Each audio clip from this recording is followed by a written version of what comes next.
नहीं हो पा रहा है, कोई ना कोई बीच में आ जा रहा है। लेकिन काम तो पूरा करके ही जाना होगा ना श्याम। पैसा लिए तो करना ही पड़ेगा ना। तूने काम कर, अब की तू ट्राई कर। सुन, भीड़ को चीरते हुए जा और रमपुरिया से चीर दे साली को। जो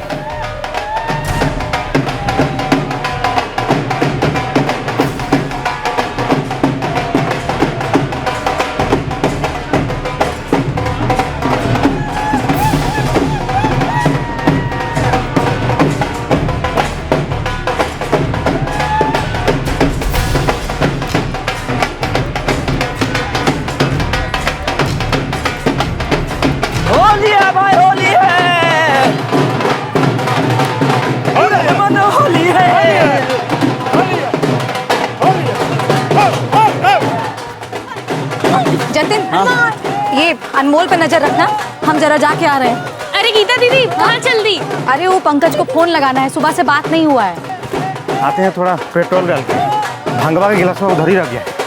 आते हैं। बस हम यूं गए और यूं आए। जल्दी।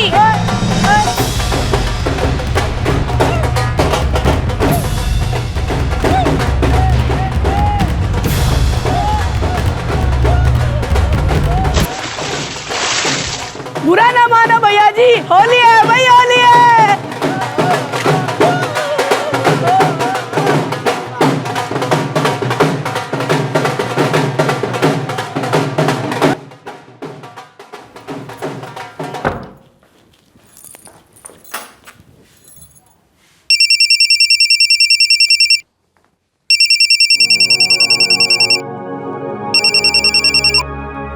हाँ गीता बोलो। हैप्पी होली जी।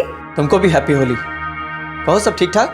कहाँ कुछ ठीक ठाक है, आज ही का दिन मिला था ना आपको जाने के लिए। यार इस पे हमारा डिस्कशन हो चुका है। हाँ, मार्केटिंग हेड हैं, आपका कोई हॉलीडे वॉलीडे नहीं होता है, हॉलीडे के दिन भी नहीं। अरे अब बताए तो थे, अमरीकी पार्टी है, उसको ना हमारी होली से कोई मतलब है और ना ही फैमिली से। अच्छा अनमोल क्या कर रहा है? अरे वो तो पगला गया है, सुबह 10 बजे से खेल रहा है, हम बस अभी ऊपर आए हैं। वैसे जतिन और रमा है, अनमोल उन्हीं के साथ है। चलो खूब एंजॉय करो।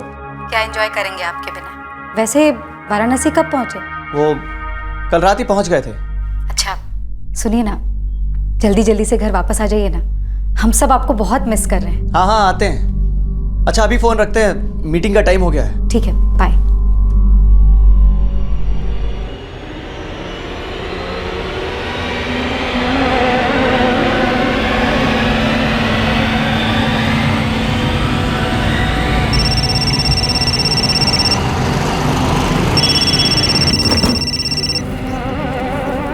छह बार साला पार्टी का फोन आ चुका है, क्या करें? अब नहीं हो पाया तो नहीं हो पाया, अब कर जाने दे हम लोग, जो भी हुआ बता दो। हैप्पी होली सर जी। अरे हैप्पी होली का अचार डालें। तुम्हारे फोन का पागल की तरह से इंतजार कर रहे हैं हम। और फोन किसका आता है? हमारी घर वाली का। साला 1:30 बजने को यहाँ आया है और पूरी तरह से फेल कर गए हो तुम लोग। अरे सर जी, अब तकदीरें फेल कर गया तो इंसान क्या करे? हम तो फुल तैयारी के साथ गए थे, चेहरा पर रंग भी लगा लिए थे, लोगों के बीच में घुस भी गए थे। अब कई बार गीता जी पे फायर करने की कोशिश की, लेकिन कोई ना कोई सामने आ जा रहा था। अरे बहाने बनाना बंद करो। अरे साहब जी, बहाना नहीं बना रहे हम वही बता रहे जो हुआ है। हम तो स्टैंड बाई पे अपने साथ शरद को भी ले गए थे कि वो रामपुरिया से काम तमाम कर देगा। ये बेचारा गया भी, लेकिन फिर वही हुआ। साहब जी भीड़ बहुत ज्यादा था वहाँ। अरे तो वो तो तुम पहले से जानते थे ना कि लोग होंगे वहाँ, तो फिर सुपारी लेते वक्त काहे हाँ कह दिए थे? अरे अब हो गया तो हो गया, अब दोबारा ऐसा नहीं होगा, हम गारंटी देते हैं आपको। अरे गारंटी तुम्हारी 2 पैसे की नहीं है, और ये पहली बार नहीं हो रहा है, तीसरी बार फेल कर गए हो तुम लोग। जतिन आओ बैठो, गुजिया खा लो, तुम्हारी मनपसंद अदरक और तुलसी वाली चाय भी बनाए हैं। अरे वाह वाह वाह वाह। ओ अनमोल रतन के बच्चे, रखो मारो मोबाइल और जाओ नहा वहा लो, थोड़ा इंसान बनो। हाँ, ये शैतान कहाँ इंसान बनेगा। अरे बोल बोल के थक गए हैं, और ये रंग लगा हुआ गीला कपड़ा पहन के भूत की तरह बैठे हैं। चलो तो चलो नहाने, चलो चुप, पीट देंगे तुम तो, चलो। एक आदमी ने अपनी पत्नी के नाम की सुपारी दी हुई थी। पंकज द्वारा ये गीता को मार डालने की तीसरी कोशिश थी जो नाकाम हुई थी। जगह तय हुई, वक्त तय हुआ, पर ना गोली चल पाई और ना ही रामपुरी छुरा। आखिरकार क्यों ये कोशिशें नाकामयाब हुई?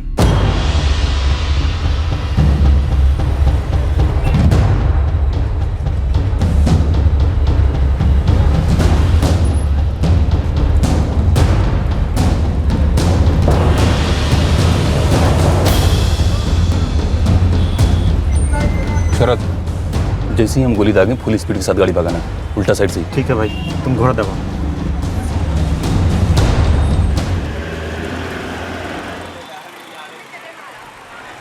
कहाँ गई रे?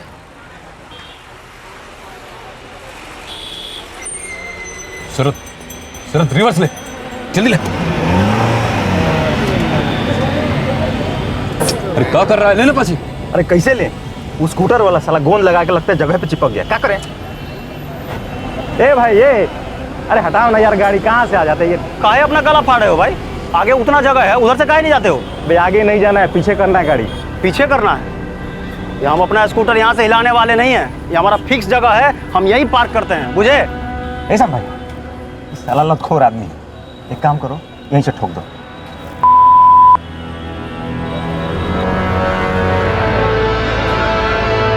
शरद, गाड़ी घुमा, यू टर्न मार।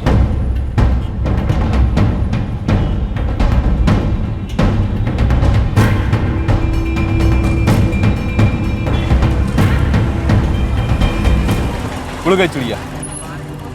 पहली बार गीता को बाजार की भीड़ ने बचा लिया था। अब हत्यारों ने नई जगह चुन ली। यहाँ भीड़ नहीं होगी श्याम। स्कूल से अनमोल को लेने के बाद वो दोनों गली में अकेले होंगे। इस बार काम हो जाना चाहिए। इस बार तुम चूक नहीं सकते, लेकिन खबरदार, हमारे बेटे पर कोई आंच ना आने पाए। श्याम, हम क्या बोल रहे हैं? यहाँ पर फायर नहीं करो। बोरा गए होगा साले, एक बार खाली जा चुका है हम लोगों का। वार हुआ ही कहाँ है? हाँ, बात मानो हमारी। यहाँ फायर करोगे तो शोर होगा, और शोर होगा तो साला खतरा होगा। एक काम करते हैं ना, रामपुरिये से काम तमाम कर देते हैं। काम का काम हो जाएगा, और ना ही शोर और ना ही खतरा। क्या समझे? बात तो ठीक कह रहे हो तुम। ठीक है, ठीक बा।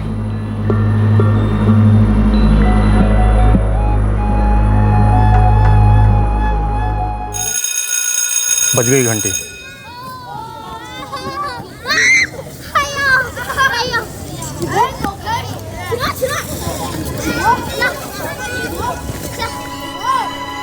गियर में डाल दे शरद।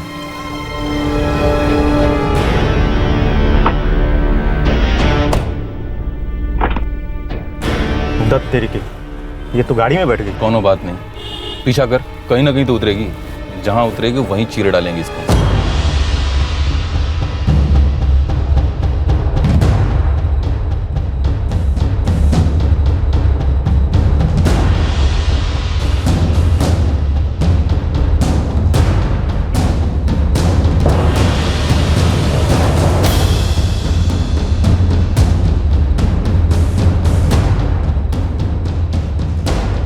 अरे ये कहाँ उतरेगी ये? कहाँ मालूम ससुरी कहाँ उतरेगी।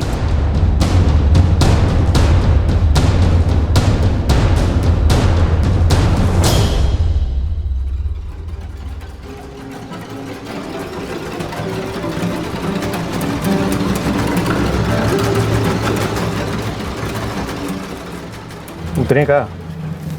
भांग खा लिया का रे? साला दिखता नहीं वॉचमैन खड़ा है वहां पे।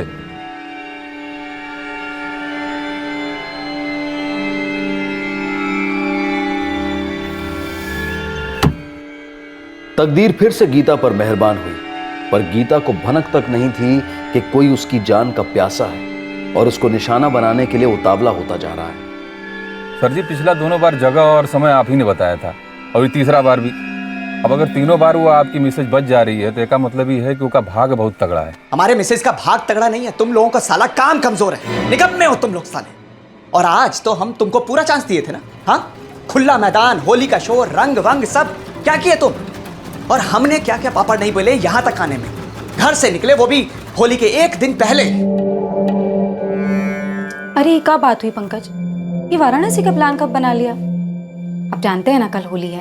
अरे पता है, हमने बहुत कोशिश की बॉस से बात करने की, लेकिन उन्होंने स्पेशल रिक्वेस्ट कर दिया हमसे। अब काम तो सबसे पहले आता है ना। नए नए मार्केटिंग हेड बने हैं कंपनी के, और ये जो अमेरिकी पार्टी है ना, सबसे बड़ी क्लाइंट है हमारी कंपनी की। लेकिन छुट्टी के दिन कोई काम करता है? पूरा देश छुट्टी मनाता है। लेकिन कुछ लोग करते हैं, जैसे बॉर्डर पे सिपाही। अरे आप ऐसे ही समझ लो कि तुम्हारे पतिदेव वो बॉर्डर के सिपाही की तरह ही हैं। अपने फैमिली के फ्यूचर की रक्षा करने के लिए होली के दिन भी काम कर रहे हैं। गीता, अरे सोसाइटी का सारा लोग होगा, फिर तुम्हारा भाई जतिन और रमा भी तो आ रहे हैं। अनमोल बहुत एंजॉय करेगा। आपके बिना बहुत उदास रहेगा, मिस करेगा आपको। गीता, ये हमारी लाइफ की आखिरी होली थोड़ी ना है, अगले साल भी तो होली आएगी। तुम लोगों को इस काम का और कितना चांस चाहिए बे? ये गीता की आखिरी होली होनी चाहिए थी। अरे सर जी, ये गीता जी की आखिरी ही होली थी, वो अब अगली होली नहीं देखेंगी, हमारा प्रॉमिस है। इस काम का अच्छा खासा पैसा हम तुमको पहले ही दे चुके हैं और हर बार तुम फेल कर गए हो। अब और एक दमड़ी नहीं मिलेगा तुम्हें, ये तुम सोच लो, और हमें तो फुल और फाइनल बता दो। ये चौथी और आखिरी बार होगा। तुमसे बन पाएगा या ये काम हम किसी और को सौंप दें? अरे सर जी, ताली एक हाथ से नहीं बजती है, और वही नियम जो है गेम बजाने का भी होता है। सर जी, हमेशा की तरह हम लोग तैयार रहेंगे, लेकिन इस बार आप ऐसी जगह चुनिएगा जहाँ तीसरा कोई ना हो। उसके बाद बता रहे हैं आपको, भाऊजी की 13वीं पे ही मिलेंगे आपसे।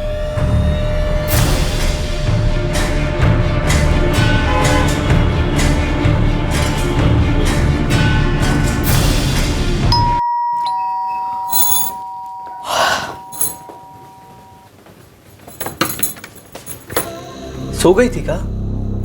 नहीं, आपके आने की जाप जप रहे थे। गुस्सा है हम आपसे। अरे श्रीमती जी, हम आपका गुस्सा ठीक करने का प्रोग्राम बनाकर लौटे हैं। नहीं सुनना है हमें कुछ, और वैसे भी आप वाराणसी से थक कर आए हैं। लीजिए, जाइए नहा धोकर खाना खा लीजिए और आराम कर लीजिए। सुनो, हम क्या सोच रहे हैं कि इस वीकेंड पर ना नालंदा चलते हैं। सुबह सुबह जाएंगे, दिन भर पिकनिक मना के रात को लौट आएंगे। तुम्हारे भैया जतिन और रमा भाभी को भी ले लो, वो दोनों भी साथ में रहेंगे तो मज़ा डबल हो जाएगा हमें लगता है। क्या कहती हैं श्रीमती जी, कैसा रहेगा? क्या बात है, आज आप बहुत अच्छे मूड में लग रहे हैं। गीता, वो हमरा ना तुम्हारे साथ, क्या कहते हैं उसे, क्वालिटी टाइम, वो बिताने का मन कर रहा है। हमारे बीच में तो हर टाइम क्वालिटी टाइम है जी।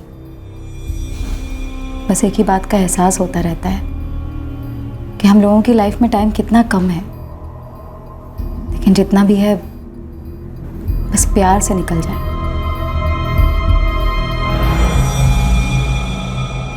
क्या बात है दीदी, ये जीजा जी का सुझाव था? हाँ हाँ जतिन, वो बहुत ही अच्छे मूड में है। हाँ, वो तो अच्छी बात है, लेकिन अचानक से इतने बदल कैसे गए? तो ठीक है ना जतिन, अच्छी बात है, हम तो बहुत ही खुश हैं।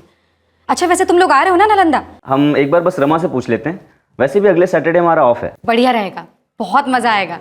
हमें लगता है कि हमें गीता दीदी के साथ जाना चाहिए, उन्हें अच्छा लगेगा ना? भाई मुझे अच्छा लग रहा है कि गीता और दामाद जी के बीच मामला सुलझ रहा है। जब बच्चा हो जाता है ना, तो शादी का पूरा मतलब ही बदल जाता है। एक दिन के लिए, 3 दिन के लिए क्यों नहीं? 3 दिन क्यों? क्योंकि 3 1 से बड़ा होता है, 1 से भले 3। अच्छा, हम कार से जाएंगे? हाँ कार से जाएंगे। हम कहाँ जाएंगे? अरे बाबा, जब शाम में पापा आएंगे ना, तब उन्हीं से पूछ लेना कि हम नालंदा में कहाँ कहाँ जाएंगे, क्या क्या करेंगे। ठीक है, सब उन्हीं की प्लानिंग है। अभी का प्लान ये है कि हम लोग पटना के बाहर जा रहे हैं। अब कहाँ मारना है, कैसे मारना है, ये हमें सोचने दो। तुम लोग बस उतना ही करो जितना तुम्हें करने के लिए कहा जाए। ठीक है सर जी। हाँ, इस बार खाली नहीं जाएगा, हम पूरा प्लानिंग करेंगे। प्लानिंग तुम नहीं, हम करेंगे श्याम। तुम्हारा प्लानिंग पहले ही 3 बार फेल कर गया। ये बार 3 मौका चूकने वाली बात अगर दोबारा ना करें तो ही अच्छा है। ये मत भूलिए कि 4 लोगों को ऑलरेडी मार चुके हैं हम, और हर काम में ऊंच नीच हो जाता है। अब हम सही बता रहे हैं, एकदम टेंशन मत लीजिए।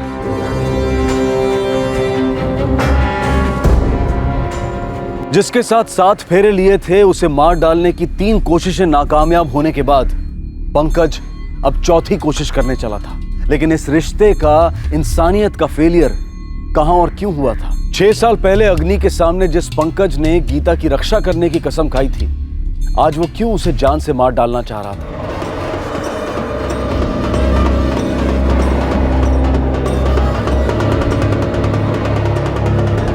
गीता के खून का प्यासा पंकज कभी उसके प्यार में भी था। 2006 में हुई ये लव मैरिज 1 साल के अंदर ही डगमगाने लगी।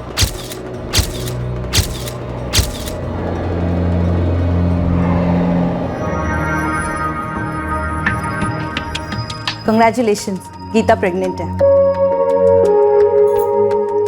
अभी 1 महीना हुआ है, अब 8 महीने और इंतजार करना होगा। अरे ऐसे कैसे वही रहेगी तू? देख बेटा, आखिर के 3-4 महीने ना बहुत भारी होते हैं। नहीं नहीं नहीं, तू यहीं रहेगी हमारे पास अपने मैके में। हाँ मम्मी, हम समझ रहे हैं, लेकिन एक तो हम इनको छोड़ के नहीं आना चाहते हैं और दूसरा यही हमको नहीं जाने देंगे। मम्मी जी से कह दो 3-4 महीने तो दूर, हम तुम्हें 3-4 घंटों के लिए भी अपने से दूर नहीं जाने देंगे। सुनिए आप, लीजिए अब बतियाइए अपने जमाई राजा से, लीजिए। प्रणाम मम्मी जी। प्रणाम बेटा। अरे मम्मी जी, आपका पहला नाती या नातिन आ रहा है तो हमारा भी तो पहला ही बच्चा है ना जी। मतलब आप कह रहे हैं कि हम आपकी बिटिया की देखभाल ठीक से नहीं कर सकेंगे? नहीं नहीं बेटा, हम ऐसे नहीं कह रहे, लेकिन गीता को एक औरत की मदद तो लगेगी ही ना। अरे हाँ, तो ठीक है ना मम्मी जी, आप यहाँ आ जाइए, रहिए हमारे पास आकर। हाँ, लेकिन गीता के पापा तो हमें आने नहीं देंगे। अब पापा जी जो हैं वो अपनी पत्नी को अपने से दूर नहीं जाने देंगे, तो भला हम अपनी पत्नी को अपनी नजरों से दूर कैसे रहने दें? अब हम आपसे कैसे बहस करें बेटा? अरे कैसी बात कर रहे हैं मम्मी जी, आप बीच बीच में आते रहिएगा ना, बस गीता हमारे पास ही रहेगी, ये बात फिक्स है। हाँ हाँ, हमें क्या प्रॉब्लम होगी, आप निशा से पूछ लीजिए। जी प्रणाम मम्मी जी। मम्मी निशा के बारे में क्या कह रही थी? कह रही थी कि तुम्हारी जो कजन निशा है ना, वो अगर यहाँ आकर रहे तो हमें कोई दिक्कत तो नहीं। भाई हमें क्या दिक्कत होगी भला? हाँ मम्मी, पहले भी बात की थी हमसे निशा के बारे में, तो बुलवा ले निशा को। भाई देखो, तुम्हें जो करना है ना वो करो, बस हमसे दूर जाने की बात सोचना भी मत। नहीं नहीं, हमें कोई दिक्कत नहीं है गीता दीदी के साथ रहने में। और वैसे भी शादी के बाद से हम अब तक मिले नहीं है ना उनसे। देख बेटा, सबसे ज्यादा जरूरत ना आखिर के 4 महीनों में लगेगी। हाँ हाँ बड़ी मम्मी, हम समझ रहे हैं, आप टेंशन ना लो, हम चले जाएंगे तब। तूने अपने मम्मी पापा से बात कर ली? जी बिल्कुल, हमने बात कर ली मम्मी से, वो तो बड़ी खुश थी, कह रही थी इसी बहाने तुम्हारा ट्रेनिंग पूरा हो जाएगा। चलो अच्छा है, जब तेरी बारी आएगी ना तो गीता को हम तेरे पास भेज देंगे। जी बिल्कुल, प्रणाम। निकले हम? बेटा अगर बस स्टैंड तक छोड़ देंगे तो ऐसी क्या दिक्कत है उसमें? पापा दिक्कत तो आपको हो जाएगी ना, खामा में ऑफिस के लिए लेट हो जाएंगे। दिक्कत तो यह है कि हमारी बिटिया पहली बार बेगूसराय से पटना जा रही है, वो भी अकेली, वो भी 4 महीने के लिए। आजकल मोबाइल और इंटरनेट के जमाने में तो चांद तक दूर नहीं है, आप हमारी टेंशन ले रहे हो। और पंकज जीजा जी है ना, वो आ रहे हैं पटना स्टेशन लेने हमें, पर हर 10-15 मिनट पर हमें SMS करते रहना। बिल्कुल भी नहीं करेंगे। हो क्या गया है आप दोनों को? 22 के हैं हम, 12 के नहीं, आप इतना टेंशन ना लो, हम पहुंच जाएंगे ठीक से। यहाँ आओ, चलिए पापा। हाँ, ऐसे कैसे याद नहीं है, हमें ही चुराए थे आपके जूते, फिर हमें ही लौटाए थे, पूरे पैसे भी नहीं दिए थे आपने। पर टेंशन ना लो, इस बार ना पूरी वसूली करके जाएंगे। हलवा पूरी समझे कहा हमें? हम कहाँ मांगे थे अपने जूते आपसे? भाई पहले तो आप खुद ही हमारे जूते चुराई और उसके बाद खुद ही भीगी बिल्ली बनके हमको लौटा गई, तो हम कहाँ दे पैसे आपको, बोलिए। अच्छा जी, तनिक अपनी बीवी जो है ना हमारी गीता दीदी, उनसे पूछिएगा कितने प्लीज किए थे उन्होंने, तब जाके लौटाए थे हमने आपके जूते। अच्छा ठीक है, बोलिए क्या चाहिए आपको, दिला देंगे। हाँ वैसे सोच समझ कर मांगिएगा, पूरे 3 महीने बिताने आपको हमारे साथ। उसकी फिक्र आप ना करो जीजा जी, हम सोच समझ कर ही मांगेंगे। निशा, तुम और पंकज मिल के ना हमको बहुत बिगाड़ दिए हो, इतना आलसी बना दियो ना कि क्या कहें। अरे दीदी बस कुछ ही दिन है, एंजॉय कर लो, एक बार बेबी आ जाएगा ना लाइफ में, फिर तो 1 मिनट की भी फुर्सत नहीं मिलेगी। और हमारे ग्रीट जीजा जी, वो तो छुट्टी लेने से रहे। तो फिर तुम्हारे बिना कैसे चलेगा? अरे हमें परमिशन की थोड़ी ना जरूरत है, आ जाएंगे बिना इनविटेशन के, जब तक हम हैं आप टेंशन ना लो। कहाँ हो तुम? वहाँ चाचा चाची जी लड़का देख रहे हैं तुम्हारे लिए। जैसे उन्होंने देखा और हमने हाँ कह दिया, लड़का पसंद आएगा तभी तो ना देंगे ग्रीन सिग्नल। वैसे निशा, बेगूसराय में तो कई मर मिट गए होंगे तुझ पर। दीदी ये मरने मिटने वालों को तो ना हम अवॉइड करते हैं, भाई आदमी हो तो ऐसा कि टिका रहे, स्ट्रॉन्ग। वैसे कोई मिला तुझे स्ट्रॉन्ग टिकने वाला? नहीं अभी तक तो नहीं, पर फ्यूचर में होगा तो होगा। आज भी आपका वेट करते करते सो गई दीदी। हाँ वो ऑफिस में मीटिंग थोड़ा लंबा चला। तुम काहे नहीं सो जाती? हम खुद ही खाना गरम करके खा लिए होते। हाँ खुद ही ले लिए होते खाना गरम करके।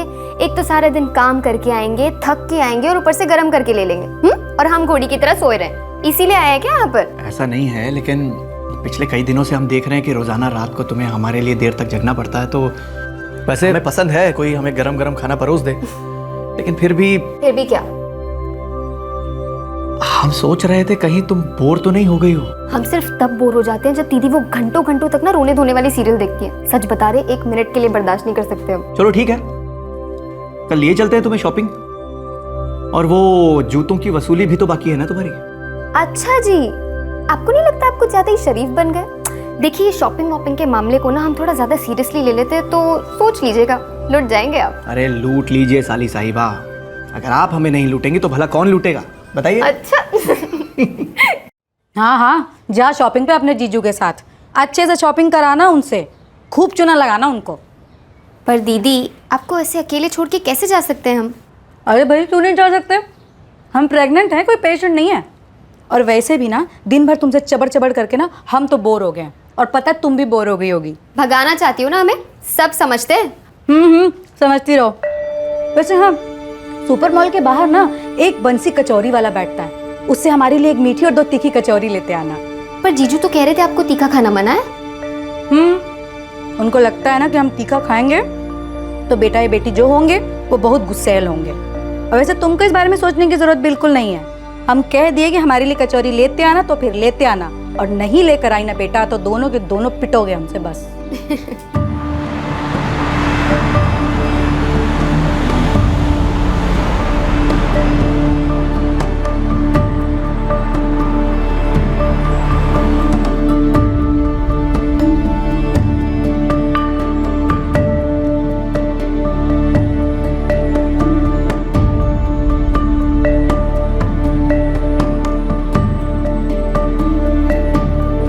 ऐसे चबा रही है, लगता है मानसर को भी चबा जाएगी। जल्दी कुछ करो। ओके।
गीता दीदी वो आराम से सो रही।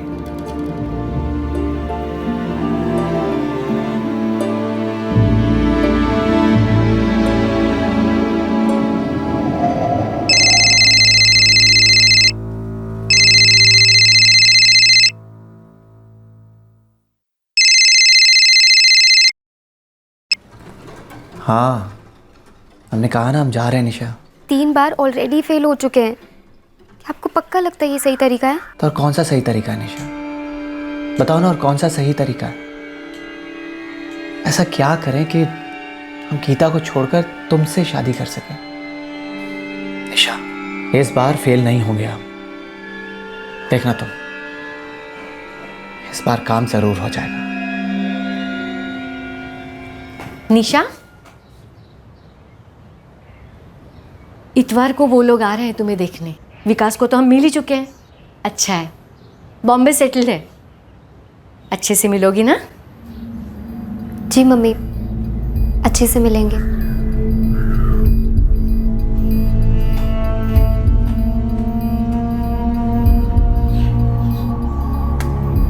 दरअसल गीता अपनी डिलीवरी के लिए हॉस्पिटल जाने से पहले ही ये भाप गई थी कि पंकज और निशा के बीच की नजदीकियां अवैध धागों में लिपटी थी, और ये धागे साफ साफ नजर आ रहे थे।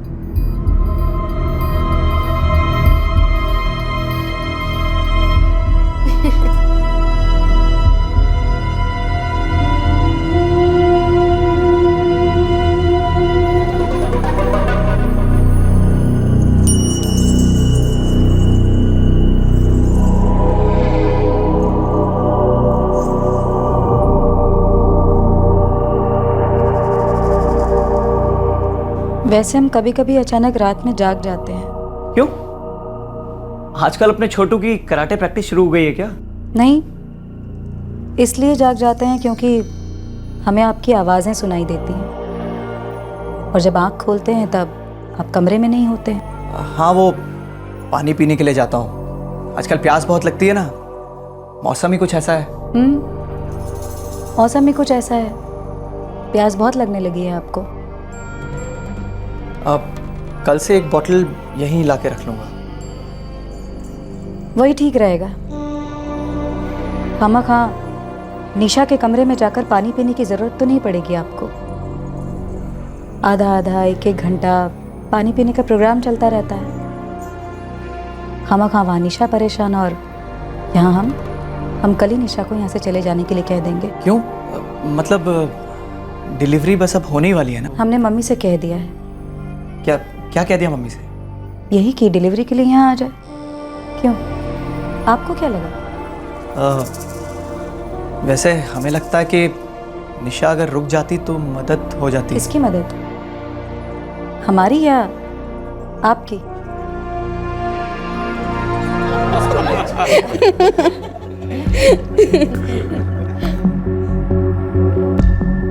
पंकज, हमें लगता है हमें बेगूसराय वापस चले जाना चाहिए।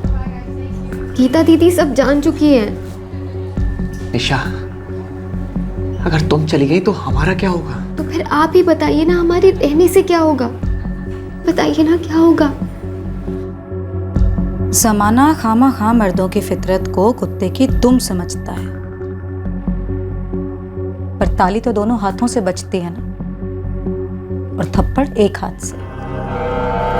और उस थप्पड़ में सबसे ज्यादा दर्द होता है जिसमें हाथ नहीं उठता, लेकिन सामने वाला नजरों से गिर जाता है। फिर वो कोई भी हो, कोई गैर, कोई अपना, या अपनी बहन। सॉरी दीदी, हम बहुत शर्मिंदा है। नहीं निशा, शर्मिंदा नहीं हो तुम। अरे जिसे शर्म ही नहीं है वो शर्मिंदा कैसे हो सकता है? बेवफा कभी शर्मिंदा होते हैं भला? अरे उन्हें तो अफसोस रह जाता है कि अब तो चोरी पकड़ी गई, अब अफेयर कैसे होगा? नहीं होगा। बिल्कुल नहीं होगा निशा। और सबसे जरूरी बात तो ये है कि तुम इस घर में दोबारा नहीं दिखोगी। हम आज के बाद आपके सामने कभी नहीं आएंगे। और हमारे पीठ पीछे पंकज से मिलोगे? नहीं। हमारी नजर तुम दोनों पे रहेगी निशा। एक बात तो तुम समझ लेना कि हम कोई अबला टाइप की नारी नहीं है जो चुप रह जाएंगे, सब कुछ सह जाएंगे। इतना शोर मचाएंगे ना कि वो हर आईना चूर हो जाएगा जिसमें तुम अपनी आंख मिलाना चाहोगे। चलो अब दफा हो जाओ यहाँ से, निकलो यहाँ से।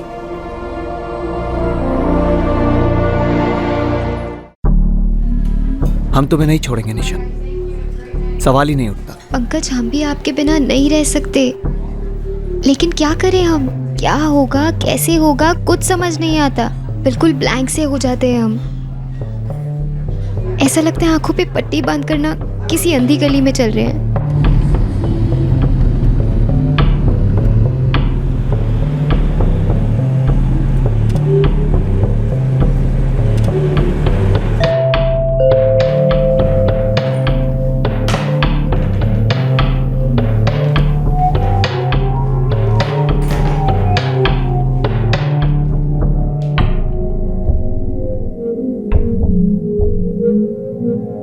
मम्मी, हम बड़े सराफत से समझाए थे उसको कि पंकज से दूर रहे, लेकिन वो तो मानो एकदम कब्जा ही कर ली है। और ये सब कुछ तो अब हमें बता रही है बेटा? अरे किस मुंह से बताते हैं आपको मम्मी?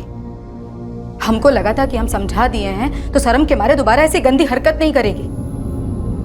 अनमोल 1 साल का हो गया है और ये दोनों अपनी बेशर्मी की पहली एनिवर्सरी मना रहे हैं हमारे पीठ पीछे। नहीं राज भाभी, हमें इसके बारे में कुछ भी नहीं मालूम है। तो मालूम करो मीना, तुम्हारी बेटी हमारी बेटी का घर तोड़ रही है और किसी भी सूरत में हम ये होने नहीं देंगे। हम भी ऐसा कभी नहीं चाहेंगे राज भाभी। कोई और नहीं मिला? अरे जीजा तो बड़े भाई के समान होता है, कोई बड़े भाई से इश्क लड़ाता है बेशरम। सारा बिरादरी में थू होगी हमारी। तेरी शादी तो दूर, शर्म के मारे हमने जान दी ना तो क्रियाक्रम करने वाला ना होगा कोई बेगूसराय में। तुम्हारे बड़े मम्मी पापा को कैसे मुंह दिखाएंगे? कैसे उनसे आंख से आंख मिलाएंगे हम? तुम हमारी गर्दन नहीं झुकाए हो, तुम तो हमें जितने जिगाड़ दी हो। हमने तो तुम्हें वहां अपनी बहन की सेवा के लिए भेजा था, तुम तो उसका विश्वास, उसका सम्मान, उसका घर सब तोड़ा है। तो हम प्लान नहीं किए थे ना मम्मी, सेवा करने गए थे उनकी, पूरे दिल से की, लेकिन जो भी हुआ आपको नहीं मालूम कैसे उनसे प्यार हो गया और उनको हमसे। और पापा वो तो हमसे शादी। तुम जो हरकत की हो ना, तुम्हारी जैसी लड़कियां शादी नहीं करती, एक के बाद एक घर बर्बाद करती हैं, तोड़ती हैं। आज अपनी बहन का तोड़ी हो ना, कल किसी दूसरे का तोड़ोगी। हम तो सिर्फ प्यार किए, अभी हो गया। हमें नहीं पता कैसे कब, पर अब हो गया है तो जा नहीं रहा है। अरे कैसे नहीं जा रहे? हाँ जाएगा। तुम जो पंकज के लिए महसूस कर रही हो ना, वो जाएगा, क्योंकि वो प्यार हो ही नहीं सकता। उस भूत को ना हम सब मिलकर अंदर से बाहर कर देंगे। सर की कसम खा, आज के बाद पंकज का मुंह कभी नहीं देखोगे। कसम।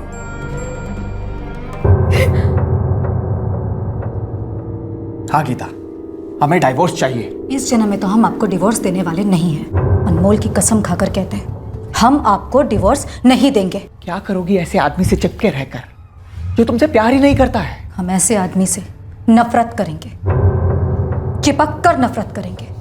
जो आदमी हमारी प्रेगनेंसी की नाजुक घड़ी में हमारा साथ छोड़कर हमारी बहन के साथ सोए, ऐसे आदमी और ऐसी बहन को हम जिंदगी भर दर्द देंगे, लेकिन डिवोर्स हम देने से रहे।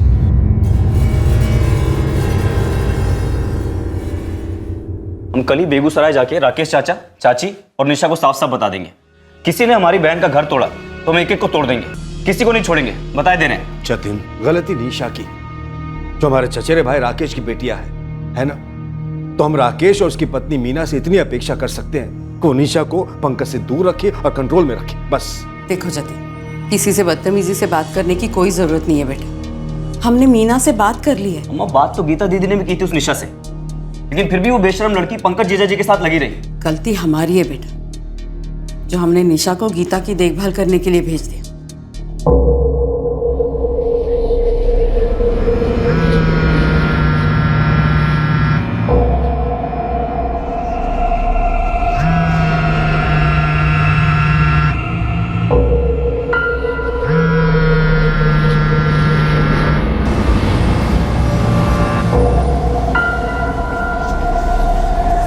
निशा, तुम किसी की बातों में ना आना, हमें ऐसे इग्नोर ना करो। हम नहीं जी सकते तुम्हारे बिना। सॉरी पंकज, सबकी भलाई इसी में है कि हम एक दूसरे को भुला दें। बहुत ज़्यादा प्रेशर है हम पर, हम सह नहीं पा रहे हैं। प्लीज़ भुला दो हमें।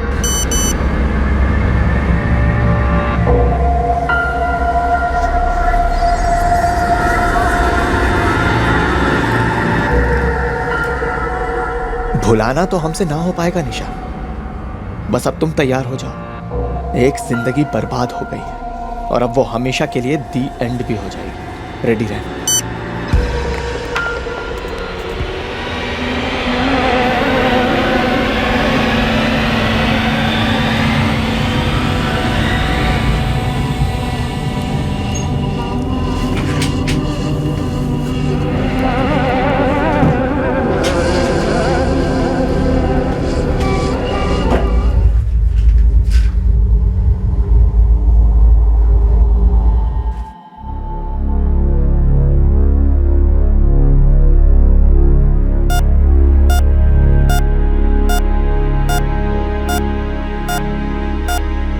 आसान नहीं था इतनी सारी गोलियां पेट से वॉश आउट करना। यूं कह सकते हैं कि बाल बाल बची है इनकी जान।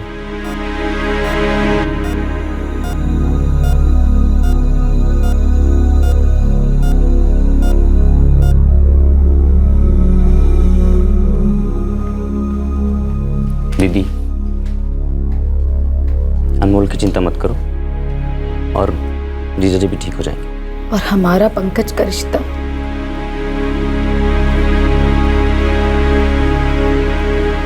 वो ठीक हो पाएगा। दीदी पूरी कोशिश करो, लेकिन एक वक्त के बाद तुमको फैसला करना पड़ेगा, और फैसला लेते वक्त अनमोल के बारे में भी जरूर सोचना। वो शांति से तुम्हारे साथ अकेले पले या फिर आंधी में तुम दोनों के साथ। हमारी तकदीर खराब है जो हम बच गए, पर अगली बार ऐसा नहीं होगा।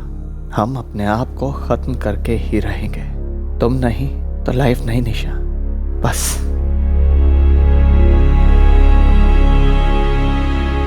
पंकज के बिना हमारी जिंदगी का कोई मतलब नहीं है पापा।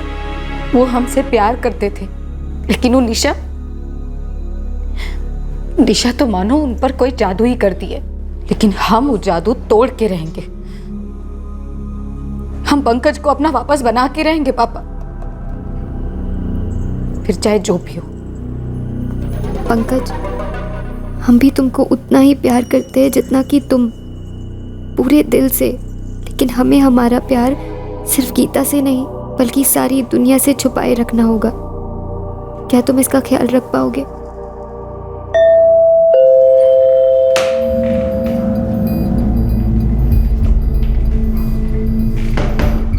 और फिर एक बार पंकज और निशा के बीच का रिश्ता रंग पकड़ने लगा, पर यह अवैध संबंध गीता और दोनों तरफ के परिवार वालों से छुपकर बनता गया।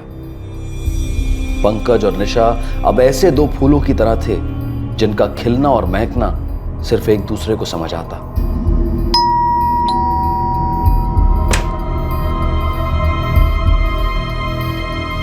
पंकज गीता को यह समझाने में सफल रहा कि उसने निशा के साथ रिश्ता पूरी तरह तोड़ दिया है।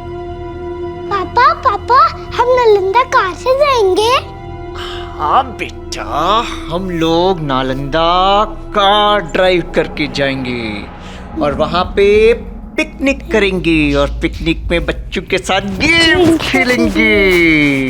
यहां गीता एक तरफ यह समझ रही थी कि उसकी जिंदगी अब दोबारा पटरी पर आ गई थी, पर उसे इस बात का जरा भी अंदाजा नहीं था कि 3 बार उसकी जिंदगी पटरी से उतरते उतरते रह गई थी और अब चौथी बार क्या होने वाला था।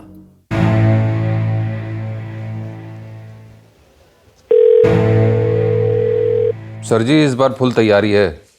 हम तो 2 और लोगों को बुला लिए हैं साथ में। जब पंकज सिन्हा और उसकी फैमिली नालंदा से घूमकर पटना लौट रहे होंगे, उस वक्त कुछ अज्ञात लोग उन पर हमला करेंगे और उस हमले में गीता सिन्हा की मौत हो जाएगी, लेकिन बाकियों को कुछ नहीं होगा।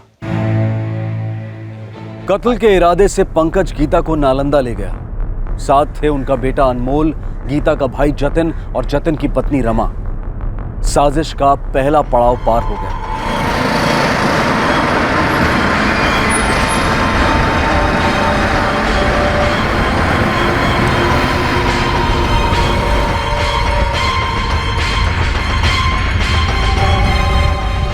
हम सुबह जल्दी घर से निकलेंगे बाय रोड, हमारी कार से।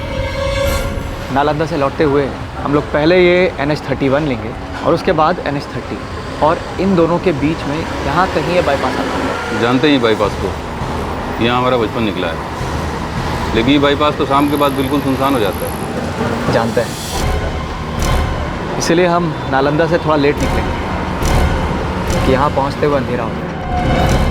जीजा जी, ब्रेक चाहिए हो तो बोल दो, हम चला लेंगे। अरे नहीं जतिन बाबू, हम ठीक हैं। ऐसे पहुँचते पहुँचते 11 तो बज ही जाएंगे। अरे तो दिक्कत क्या है, जब पहुँचना पहुँच जाएंगे।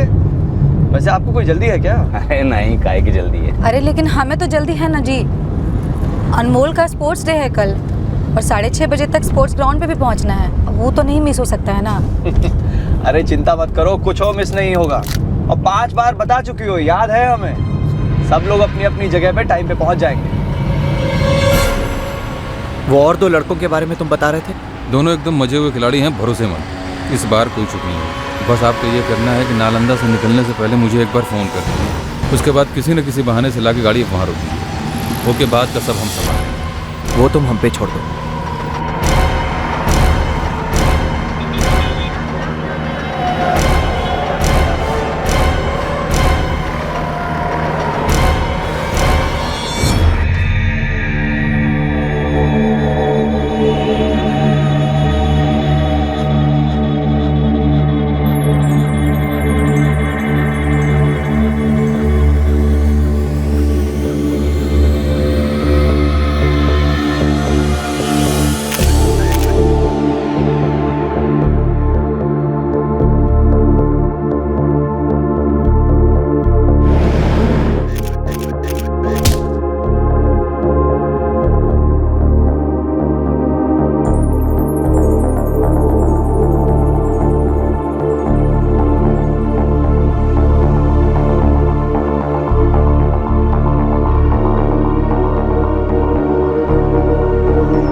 सच कहते हैं गीता दीदी, बड़ा सुकून मिलता है जब ऐसे आपको और जीजा जी को एक साथ देखते हैं। 4 साल पहले तो कितना डर गए थे हम लोग।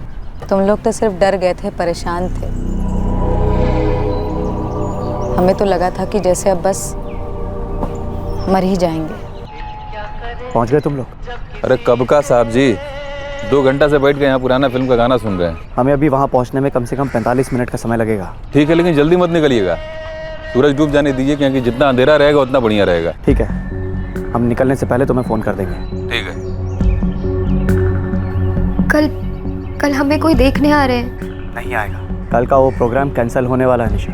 वहाँ सब कुछ प्लान के मुताबिक चल रहा है? बिल्कुल, हम करीब 2 घंटे में यहाँ से पटना के लिए निकलेंगे।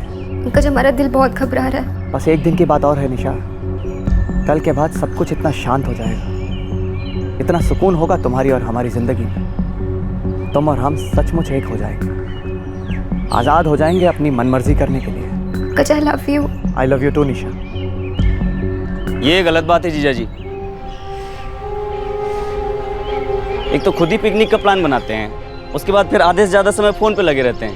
अरे नहीं साले साहब, दरअसल हमारी कंपनी का एक अमेरिकी क्लाइंट है, तो जब भी उसे कोई काम होता है तो हमारा जूनियर स्टाफ हमें ही फ़ोन लगाता है, तो इसलिए उन्हें डायरेक्ट करना पड़ता है। अच्छा चलिए, अब चलने का समय हो गया है, अभी निकलेंगे तो रात को 10 बजे तक पहुँचेंगे। अरे इतना भी क्या जल्दी है साले साहब, थोड़ी देर और एंजॉय करते हैं ना, आराम से चलेंगे। पक्का है समय? अरे बहुत समय है, आइए चलिए। चलो, रेडी स्टेडी गो।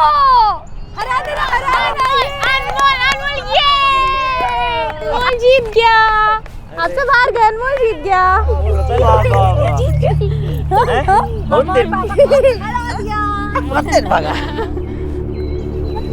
ये लो भाई, गर्मा गर्म चाय।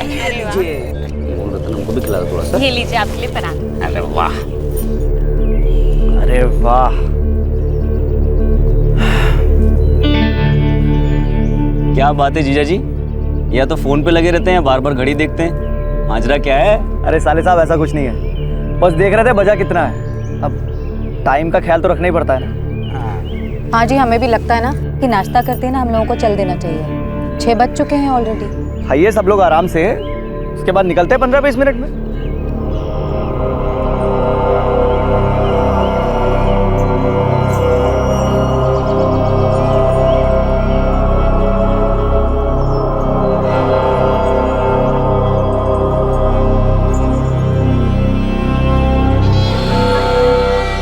अरे पंकज कहाँ चले गए? गए तो टॉयलेट की तरफ से, हो सकता है ऑफिस वालों से बात कर रहे हो फोन पर। हम 5 मिनट में निकल रहे हैं शाम। क्या जी, पिकनिक का प्लान आपका था और आप हैं कि पूरे दिन फोन पे लगे रहे? अरे ऐसा कुछ भी नहीं है, और वैसे सब लोगों ने एंजॉय तो किया ना, है ना बेटा? पापा हम वापस से आएंगे, बहुत मजा आया। आएंगे ना मम्मा?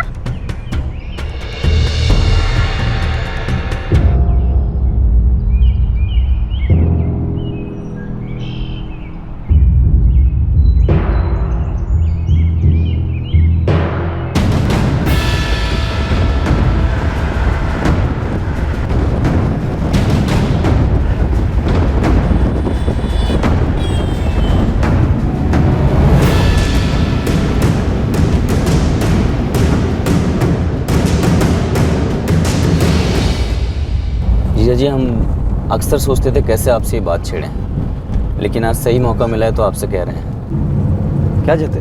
यही कि आप और गीता दीदी एक बुरे दौर से गुजरे, पर कैसे आप एक होकर आगे बढ़े।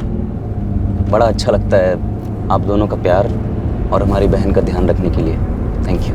अरे नहीं जतिन, दरअसल थैंक यू तो हमको गीता को बोलना चाहिए कि उसने हमारी सभी गलतियों को भुलाकर हमको माफ़ किया और वापस अपना लिया। आज हम दिन में गीता दीदी से भी यही बात कर रहे थे, वो कह रही थी कि उन दिनों उनको लगता था कहीं दुख के मारे वो मर ही ना जाए। जतिन, तुमसे सच कहें तो लगता हमको भी ऐसा ही था।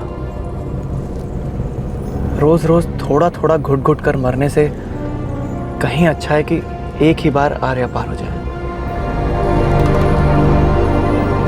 एक हैप्पी फैमिली का ढोंग रचा जाता है ताकि इस ढोंग की चादर को उस भयंकर जुर्म पर ओढ़ा जा सके जो अब अगले मोड़ पर होने जा रहा था।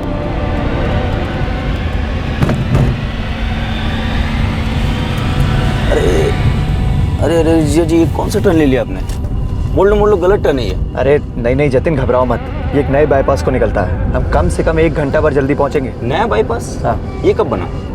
आप श्योर हो ना? अरे 100%। हमारा एक दोस्त पटना नालंदा हर दूसरे दिन आता जाता रहता है, उसी ने बताया। अच्छा चलिए।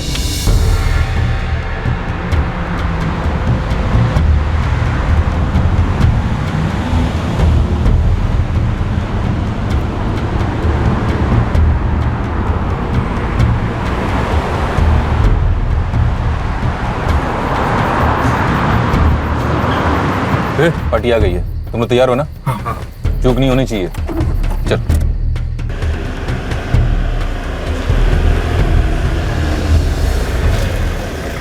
अरे जीजा जी, ये रास्ता तो बंद है। अरे ये क्या हो गया यार? हमारे दोस्त ने तो कहा था कि ये रास्ता सीधा पटना को कनेक्ट करता है। हुई होगी कोई प्रॉब्लम आगे। देखिए ना, साफ साफ बोर्ड लगा हुआ है, रास्ता बंद है। ऊपर से पत्थर लगा के ब्लॉक कर रखे हैं। क्या हुआ जी, कहाँ पहुँचे? कुछ नहीं दीदी, शायद खराब रास्ते पर आ गए। वो बाईपास लिया, अभी ये रोड ब्लॉक है यहाँ। कोई नहीं, हम लोग एक काम करते हैं, वापस NH31 पकड़ लेंगे। बस 10 ही मिनट लेट हुए हैं।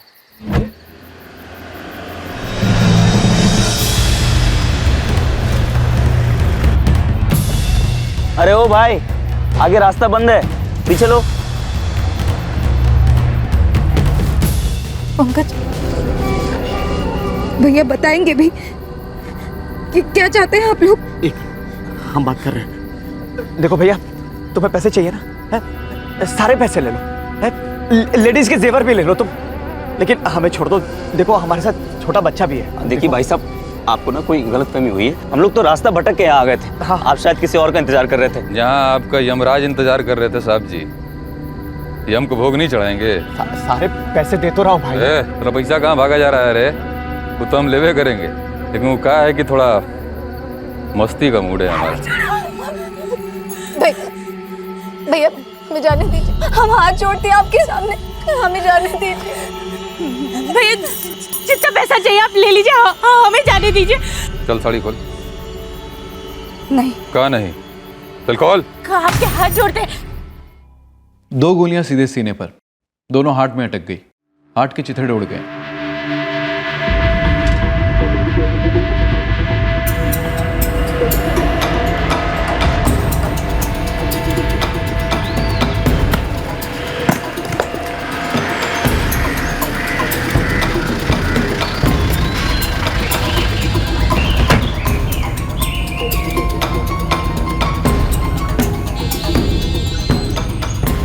सर आगे रास्ता क्लियर है, हम 30 किलोमीटर जाके आए। वो डाकू लोग झूठ मूठ का रास्ता बंद किए। किसी ने कुछ देखा है, सुना? सर एक चाय का दुकान मिला है, उसके मालिक से बात हुआ, कह रहा था ट्रैफिक कम रहता है इस रास्ते पे, आगे कहीं कुछ बंद नहीं है। वो कुछ देखा सुना भी नहीं। गाड़ी याद है आपको? नहीं सर, काफ़ी अंधेरा था और हम सब इतना डर गए थे सर। उनमें से किसी का चेहरा याद है आपको? नहीं सर, सबका पूरा चेहरा ढका हुआ था। वो गाड़ी पहले से आपका पीछा करी थी क्या? नहीं लगता नहीं है सर, हम लोग पहले यहाँ आए, देखा रास्ता ब्लॉक था, रिवर्स लेने लगे तो पीछे से आके घुसा दिया। सर लगता है घात लगाकर बैठे थे कि कब कोई पार्टी आए इस तरफ, ये लोग आए और फंस गए। पंकज सिन्हा और उसकी फैमिली शॉर्टकट लेने के लिए रास्ता लिया होगा, वो फंस गए। इस नए हाईवे पर यह पहली घटना होगी सर, इसलिए रास्ता चुना होगा। राजन, अपने खबरियों से कहो कि इस इलाके में जितने भी गैंग हैं सबकी रिपोर्ट भेजे। क्या लोग थे ना? जी सर, गीता सिन्हा के भाई जतिन लाल ने यही कहा था कि 4 लोग थे। और सर पंकज सिन्हा से अभी तक बात नहीं हो पाई, और ना ही जतिन की पत्नी रमा से, और ना ही बच्चे से। मीडिया में खबर फैलने से पहले हमें इस केस को सोल्व करना होगा। इस केस को टॉप प्रायोरिटी में रखो। सर पंकज और रमा के स्टेटमेंट्स जतिन से पूरी तरह मैच कर गए। ऐसा लग रहा था कि ये वाकई में एक डाकुओं का अटैक था जिसमें गीता की हत्या हो गई थी। इस भयंकर नौटंकी का पहला अंक कामयाब हो गया था। नालंदा और पटना के एक खबरी को एक्टिवेट किया गया। सैकड़ों हिस्ट्री शीटर से भी पूछताछ हुई, पर पुलिस के हाथ एक भी ऐसा सुराग नहीं आ रहा था जो इस केस को कोई दिशा दे सके।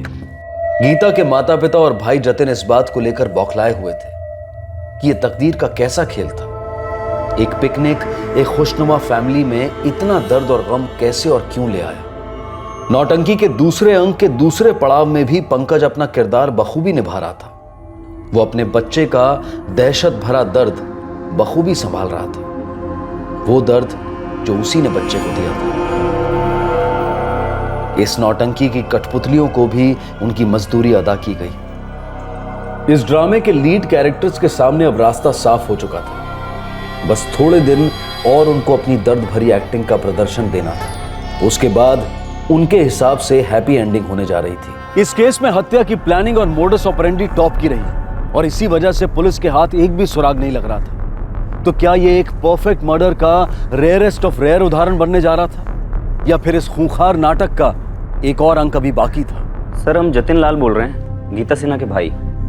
2 हफ्ता हो गया सर, कुछ पता नहीं चला, कोई पकड़ा नहीं गया। जतिन, हम जी जान से लगे हुए हैं। जैसे ही कोई ब्रेक थ्रू मिलता है हम आपको इन्फॉर्म कर देंगे। ठीक है सर। राजन, बाईपास रोड पर जो मर्डर हुआ था उसकी क्या रिपोर्ट है? सर सच कहे तो अभी तक ब्लैंक है। हिस्ट्री शीटर्स ने एक भी ऐसी गैंग का नाम नहीं बताया जो उस वक्त वहां पर हुए होंगे। बहुत से डाकू देखे हमने इतने सालों में। ये डाकू की प्रथा हमसे भी पुरानी है, मगर ये डाकू। सर आपको लगता है कि वो डाकू नहीं थे? राजन, डाकू क्या करते हैं? डाकू बंदूक की नोक पर लोगों को लूटते हैं। पैसा, जेवर, कीमती चीजें जो भी उनके पास हो उसको लूट लेते हैं।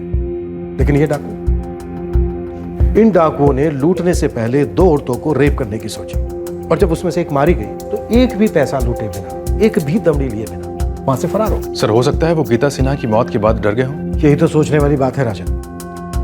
वो डाकू थे, उन लोगों के हाथों में बंदूकें थी, गाड़ी रोकने की हिम्मत थी। 2 औरतों को रेप करने के इरादे से जंगल में ले गए और उसमें से एक को गोली मार दी। ये सब करते हुए डर नहीं लगा उन्हें? सर हो सकता है गोली फायर होने के बाद डर गया हो। प्लान नहीं था, हो गया और उसके बाद भाग खड़े हुए। हो सकता है कोई नया गैंग हो। कितना इंतजार करवाएंगे विकास को? जवाब काहे नहीं दे रहे उसे? क्योंकि हमारे पास जवाब है ही नहीं मम्मी। पूरा कंफ्यूजन भरा पड़ा है दिमाग में। आप एक काम कीजिए, उसे कह दीजिए कि हमारा इंतजार ना करें। अरे 28 की हो गई हो, दुनिया देख चुकी हो, अब काहे का कंफ्यूजन? मम्मी, एक तो ना आप हर बारी हमारी उम्र को बीच में न लाया करो, और दूसरी बात, ये शादी का फैसला है, कोई स्कूटर वूटर खरीदने की बात नहीं है। बाकी तो हम देख चुके हैं कि गलत जोड़ियों का क्या नतीजा होता है।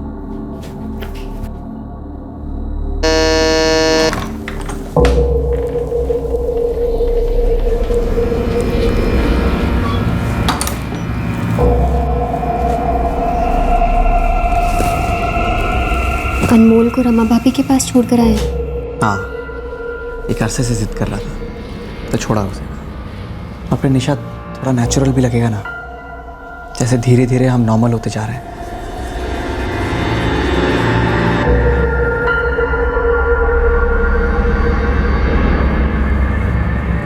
क्या हुआ निशा, कोई टेंशन है क्या? लड़के एक के बाद एक करके रिजेक्ट किए जा रहे हैं। तो अच्छा ही है ना। कुछ अच्छा नहीं है पंकज। निशा ऐसा क्यों कर रही हो? हमें एक और बड़ा टेंशन खाता रहता है रात भर। वो क्या? एक अजीब सा डर लगा रहता है। आज से 6 महीने बाद, 1 साल बाद, कभी ना कभी तो आप बात करेंगे ना पापा से, हमारा हाथ मांगेंगे उनसे, या फिर हम ही बता देंगे कि पंकज जी से शादी करनी है हमें। तो इसमें डरने की कौन सी बात है? नहीं है? आपको नहीं लगता जतिन भैया को शक हो जाएगा कि इतने टाइम से इन दोनों का अफेयर चल ही रहा था? फिर 2 और 2 मिलाएंगे, कहेंगे कि गीता दीदी को डाकुओं ने नहीं बल्कि इन दोनों ने मारा है, और फिर हम दोनों फांसी लटकेंगे। नहीं निशा, नहीं, कोई फांसी नहीं लटकेगा, ऐसा कुछ नहीं होगा, सुना? और हमें तो लगता है कि ये जो कुछ भी हुआ है ना, तकदीर से एकदम सही हुआ है। हाँ, पहले 3 अटेम्प्ट में अगर गीता मारी जाती तब जरूर ये 2 और 2 4 हो जाता कि कोई कैसे ही किसी घरेलू औरत को मार सकता है। लेकिन ये जो चौथा अटेम्प्ट हुआ है एकदम स्मूथ गया है। डाकुओं का अटैक, मर्दों पर और बच्चे पर बंदूकें तनी हुई, औरतों को घसीट कर जंगल में ले गए, रेप का अटेम्प्ट, उसके बाद गोली मार दिए, एकदम फुल प्रूफ। तुम देखना निशा, ये 2-4 महीनों में तो पुलिस भी इस केस को बंद कर देगी। क्या आप कभी गीता दीदी के बारे में सोचते हैं? हाँ निशा, एक बात तो आती है दिमाग में बीच बीच में कि वो बेवकूफ औरत हमें डाइवोर्स काहे नहीं देती। कितने आराम से कट जाती सब लोगों की जिंदगी। चाहती तो खुद रख लेती अनमोल को पूरा, या हम रख लेते, या फिर जॉइंट कस्टडी, और पैसों का भी कोई प्रॉब्लम नहीं होने देते हम उसे, लेकिन हमें छोड़ देती, आजाद कर देती अपनी कैद से। सर हम लोग नालंदा से करीब 6:30 बजे के आसपास निकले थे और 7 बजे तक अच्छा खासा अंधेरा हो गया था, मतलब पूरी तरीके से रात हो गई थी। और 7:45 के आसपास हम लोग उस मनहूस बाईपास की तरफ मुड़े सर। और लगभग 20 मिनट चलने के बाद आप लोगों ने अचानक देखा कि वो रोड ब्लॉक है, राइट? हाँ सर, करीब 20 मिनट ही हुए होंगे। जतिन, तुम्हें कुछ अटपटा, कुछ अजीब नहीं लगा? हाँ सर, शायद हल्का सा अजीब लगा था, लेकिन मैंने पंकज जीजा जी से पूछा भी कि आप श्योर हो इस रास्ते के बारे में? उन्होंने कहा उनका कोई दोस्त है जो अक्सर उस रास्ते से आता जाता है। उन्होंने कहा कि शॉर्टकट है, 1 घंटा बचेगा। एनीवे, इस पिकनिक के दौरान तुम्हें कुछ अजीब लगा था? पिकनिक के दौरान? मतलब मैं समझा नहीं, आप पूछना क्या चाहते हैं? देखो जतिन, जैसा तुम जानते ही हो, इस केस में अभी तक कुछ ब्रेक थ्रू हमें हासिल नहीं हुआ है, और एक बात को लेकर हम बहुत परेशान हैं। कौन सी बात सर?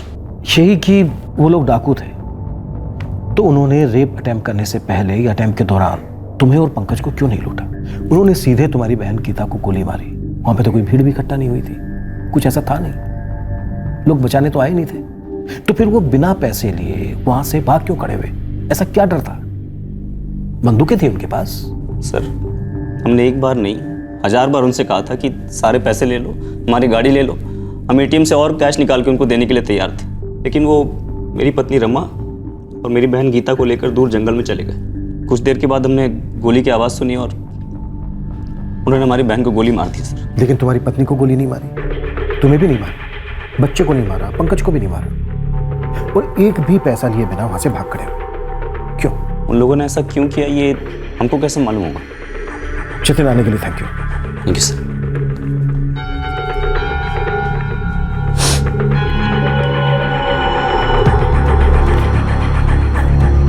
सर आप पूछ रहे थे कि पिकनिक के दौरान कुछ अटपटा लगा था, क्यों सर? यूं ही। सर आपको किसी के ऊपर कोई शक है क्या?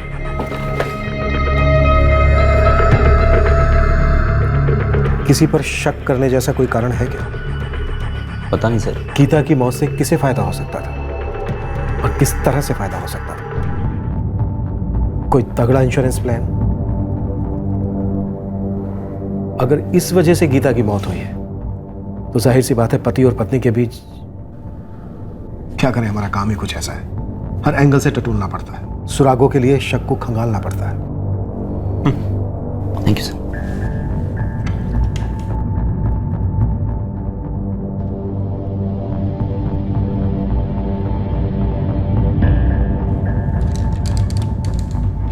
सर ये पटना से नालंदा एक दिन की पिकनिक का आइडिया दरअसल हमारे जीजा जी पंकज का था, और सबसे ज़्यादा जोश में भी वही थे। और सर एक बात थोड़ी अजीब लगी थी कि पूरी पिकनिक के दौरान करीब 85% टाइम जीजा जी अपने मोबाइल पर बिजी थे, और शायद थोड़े परेशान भी थे सर, बार बार अपनी घड़ी देख रहे थे। और जब मैंने उनसे कहा कि घर चलते हैं तो कहने लगे इतनी जल्दी क्या है, और काफ़ी टाइम बिताने के बाद हम लोग वहाँ से निकले। जतिन, एक सीधा सवाल, क्या तुम्हें लगता है तुम्हारे जीजा पंकज सिन्हा ने जानबूझकर NH-31 छोड़कर गाड़ी बाईपास की तरफ मोड़ी थी? हाँ सर, गाड़ी मोड़ी तो थी, लेकिन हमने उस बाईपास के बारे में उससे पहले कभी नहीं सुना था। लेकिन उस वक्त हमको ऐसा कुछ अजीब सा नहीं लगा सर। एक ख्याली सवाल, हाइपोथेटिकल, अगर हम ये मान के चलें कि तुम्हारे जीजा पंकज सिन्हा ने साजिश करके तुम्हारी बहन गीता सिन्हा का कत्ल करवाया, तो इससे तुम्हारे जीजा को क्या फायदा हो सकता है? सर अगर ऐसा कुछ कराना होता तो 4 साल पहले कराते, 4 साल बाद क्यों? 4 साल पहले? जतिन, ऐसा क्या हुआ था 4 साल पहले? सर 4 साल पहले पंकज को डिवोर्स चाहिए था हमारी बहन से। 4 साल पहले डिवोर्स? अभी बच्चा है 5 साल का, यानी कि जब बच्चा 1 साल का था तब पंकज को गीता से डिवोर्स चाहिए था, राइट?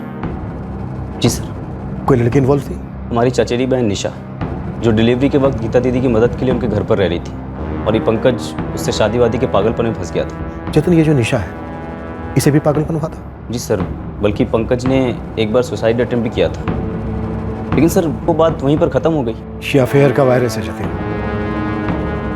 इतनी आसानी से नहीं जाता, सालों तक पीछा करता है।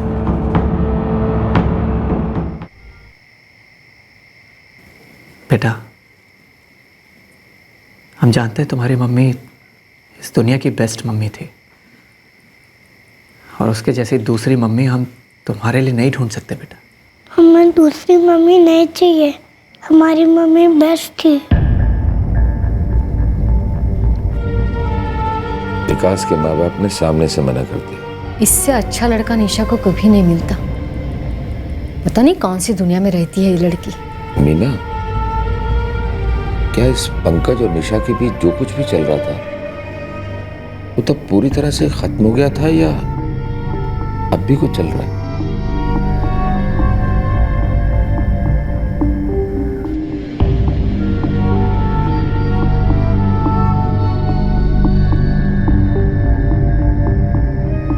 पंकज इतना गिर सकते हैं क्या? पता नहीं अम्मा, लेकिन जब हम उस दिन के बारे में सोचते हैं तो एक एक बात जुड़ती है, एक एक बात कोई साजिश मालूम होती है। पहले से प्लान मतलब आपका अपनी पत्नी गीता, बेटा अनमोल, साला जतिन और उसकी पत्नी रमा के साथ पिकनिक पर जाने का प्लान पहले से प्लान था? जी बिल्कुल। पटना से नालंदा 2 फैमिलीज अगर जाएंगी तो प्लानिंग नहीं होगी क्या? सुना है आप ऑफिस के काम में बहुत बिजी रहते हैं, और अगर आप ऑफिस में ना भी हो तो आपका काम नॉन स्टॉप चलता रहता है। इंस्पेक्टर साहब, हम हमारी कंपनी के मार्केटिंग हेड हैं, काम का कोई टाइमिंग नहीं होता। अच्छा, मार्केटिंग हेड साहब, कत्ल के दिन, हमारा मतलब है कि प्लान्ड पिकनिक के दिन भी आप भयंकर बिजी थे। आपके ऑफिस से आपको लगातार एक के बाद एक कॉल्स आ रहे थे। देखिए, उस दिन हुआ जो कुछ भी हुआ उसको लेकर सबके स्टेटमेंट है हमारे पास, और सबने एक ही बात पर जोर दिया है कि उस दिन आप पिकनिक पर होते हुए भी पिकनिक में नहीं थे। जी, वो हम बिजी थे उस दिन, अपने जूनियर्स को फ़ोन पर ही डायरेक्ट कर रहे थे।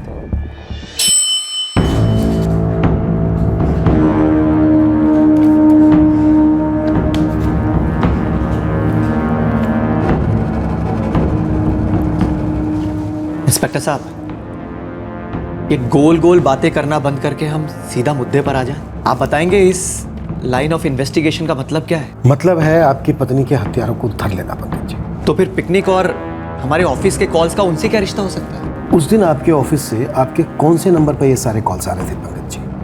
देखिए, हमारे रिकॉर्ड के हिसाब से आपका फ़ोन नंबर है 44456789, ठीक है ना? हाँ, बहुत कन्फ्यूजन है पंकज जी।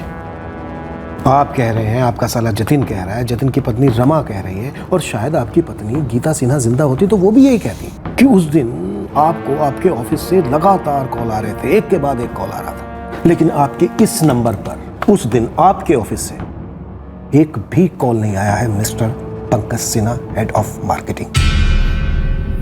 आपके 2 नंबर हैं जी, खुफिया है, क्योंकि आपके साले जतिन को आपके इस दूसरे नंबर के बारे में कोई जानकारी नहीं है। जी हाँ, वो दूसरा नंबर हम सिर्फ ऑफिस के कॉल्स के लिए ही इस्तेमाल करते हैं। निशा लाल आपके ऑफिस में काम करती है? बेगूसराय की निशा लाल। हमने आपके बिना बताए आपके दूसरे नंबर का पता लगा लिया, 4441235568, यही है ना? आपके इस नंबर से निशा लाल को और निशा लाल के नंबर से आपके इस नंबर पर हजारों बार कॉल हुए पिछले 1.5 साल में। हर रोज कई दफा फोन कॉल्स और मैसेजेस एक्सचेंज हुए। दरअसल निशा से आपका अफेयर कभी खत्म हुआ ही नहीं था, है ना? अब सवाल यह है कि ये कबाब में हड्डी कौन है पंकज जी? क्योंकि इस अफेयर वाले नंबर से आप कुछ और लोगों से भी बात करते रहे हैं, खास करके पिकनिक वाले दिन, और कुछ खास मौकों पर भी आपकी उनसे बात हुई है। ये इश्क का डबल ट्रिपल शिफ्ट चल रहा था क्या पंकज जी? अरे नहीं, मजाक कर रहा हूँ। ये हम जानते हैं कि आप निशा के वफादार हैं, निशा के साथ दगा नहीं कर सकते। तो फिर ये नंबर किसके हैं? कोई बात नहीं, चिंता मत कीजिए, हमने भी पता लगा लिया। जैसे हमने आपके दूसरे नंबर का पता लगाया जी, कल रात को हमने इन चारों को धर लिया है पंकज जी। श्याम, शरद, मुन्ना और कालू।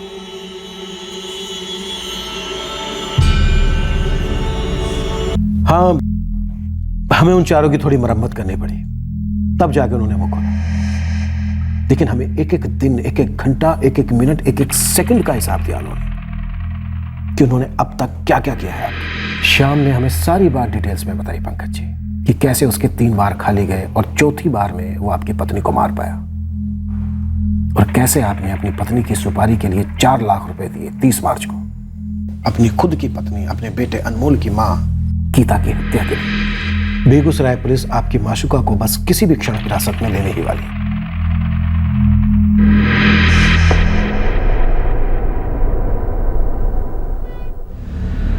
कि तुमने कैसे सोच लिया कि अपनी पत्नी की हत्या करके तुम अपनी प्रेमिका से शादी कर लोगे और ये घोर अपराध किसी की पकड़ में नहीं आएगा? हमारे पास रास्ता क्या था?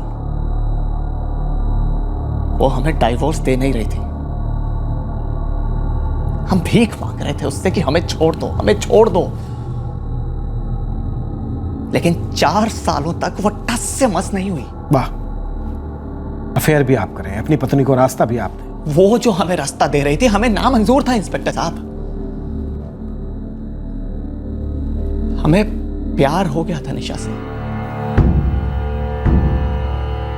गीता ये जानती थी और वो ये भी जानती थी कि हम उससे प्यार नहीं करते थे, फिर भी वो हमें और निशा को तकलीफ देने के लिए, सजा देने के लिए डाइवोर्स देने से इनकार कर रही थी। 3 जिंदगियों को नर्क बना दिया था उसने। ये कहां का इंसाफ है इंस्पेक्टर साहब? क्योंकि आपकी किसी से शादी हो गई है, आप जिंदगी भर उस रिश्ते को गले में पत्थर की तरह बांधकर जियो, न तैरो न डूबो, बस पड़े रहो। तो इस बंधन से मुक्ति पाने के लिए तुमने गीता को ही मुक्ति दे दी? हाँ, हमने मरवाया इंस्पेक्टर साहब गीता को। किराए के हत्यारों को पैसे देकर मरवाया। हमने खून करवाया अपनी पत्नी गीता को। लेकिन ऐसा हमने क्यों किया इंस्पेक्टर साहब? क्यों? क्योंकि वो 4 साल तक हर रोज पल पल हमें मार रही थी, और निशा को भी। गीता और उसके घर वाले ये मानते थे कि चुप हो जाने से, किसी को धमका देने भर से सब कुछ अपने आप पहले जैसा हो जाता है। अरे कैसे हो जाता है सब कुछ अपने आप पहले जैसा? ये कोई अनसुना तो है नहीं कि किसी आदमी का औरत का अफेयर हुआ, उसे अपनी गलती का एहसास हुआ और वो सुधरा ना हो। अरे नहीं सुधरना बुधरना है इंस्पेक्टर साहब। पूरी दुनिया हम दोनों के बीच में मानो एक मैरिज काउंसलर जैसी हो गई थी, जबकि हमें इस रिश्ते को सुधारने में रत्ती भर भी इंटरेस्ट नहीं था, क्योंकि हमारी तरफ से रिश्ता था ही नहीं। हमारे दिल में सिर्फ और सिर्फ निशा थी। हाँ, हमें एक गलती को सुधारना था, और वो गलती थी हमारी गीता के साथ शादी। हमारी जिंदगी की सबसे बड़ी गलती। सरासर गलत। तुम्हारी जिंदगी की सबसे बड़ी गलती यह है कि तुमने अपने अंदर के स्वार्थ और कठोरता के राक्षस को कभी पहचाना ही नहीं। अरे सुधरना तो दूर की बात, तुम्हें हत्या जैसा कठोर जुर्म इतना सहज और सरल लगने लगा जैसे वो रोजमर्रा की बात। वो हमें छोड़ नहीं रही थी इंस्पेक्टर साहब। तो क्या उसकी हत्या करके तुम उससे छूट गए? तुम 2 रिश्तों की कैद से निकलकर कानून की कैद में आ गए हो पंकज। और जरा अपने बच्चे के भविष्य के बारे में सोचो। अगर तुमने अपने मासूम बच्चे के भविष्य के बारे में सोचा होता ना, तो इस तरह अपनी जिंदगी को सुधारने की कभी नहीं सोचते। राजन, इनका स्टेटमेंट लेकर इन्हें कस्टडी में ले लो। 1 मिनट इंस्पेक्टर साहब, हम हमारे बेटे से एक बार मिल सकते हैं? हम उसको यहाँ बुलवा लेते हैं। नहीं प्लीज, यहाँ नहीं। क्यों? तुम नहीं चाहते तुम्हारा बेटा तुम्हें यहाँ पर देखे? चलो, मैंने अगर इसकी मंजूरी दे भी दी, क्या होगा उससे? इस दुनिया में कुछ नहीं छिपता है पंकज। एक ना एक दिन तुम्हारे बेटे को यह पता चल ही जाएगा कि उसके पिता ने ही उसकी मां की हत्या करवाई है। जरा सोचो पंकज, तुमने क्या कर दिया है अपने बेटे के भविष्य के साथ, उसकी जिंदगी के साथ। बाहर मतलब कहाँ गए हैं? बेटा बाहर मतलब किसी जरूरी काम से बाहर गए। पापा बिना बताए कहीं नहीं जाते हैं। बेटा इस बार जाना पड़ा उन्हें। हाँ, उन्हें फोन करो। फोन बेटा वो फोन लेकर नहीं गए। आप दूध पी लो। नहीं, पापा हमेशा फोन लेकर ही जाते हैं। क्या हुआ, कुछ छुपा रही हो क्या हमसे? ऐसी कोई बात नहीं है। लेकिन क्यों? मुझे पापा के पास जाना है। अम्मा, अब सोचते हैं तो लगता है कि हमें गीता दीदी को और समझाना चाहिए था। उन्हें पंकज को छोड़ देना चाहिए था। निशा को गीता की देखभाल करने के लिए भेजना ही नहीं चाहिए था। क्या पता अम्मा, निशा की जगह पंकज को किसी और लड़की से इश्क हो जाता। इस सब से तो बस एक ही बात निकल के आती है, जब किसी जोड़े के बीच प्यार खत्म हो जाए और उस प्यार को जिंदा करने की हर कोशिश के बावजूद वो जिंदा ना हो, तो ऐसे रिश्ते को दफना देना ही बेहतर है। लाश के साथ जिंदगी बिताएंगे तो सड़न तो होगी। दोनों के दोनों जवान थे, पूरी की पूरी जिंदगी पड़ी थी उनके सामने। कुछ दिनों में पुराने घाव भर जाते और नए सिरे से नई जिंदगी शुरू होती। कम से कम उन तीनों की जिंदगियां तो बर्बाद नहीं होती।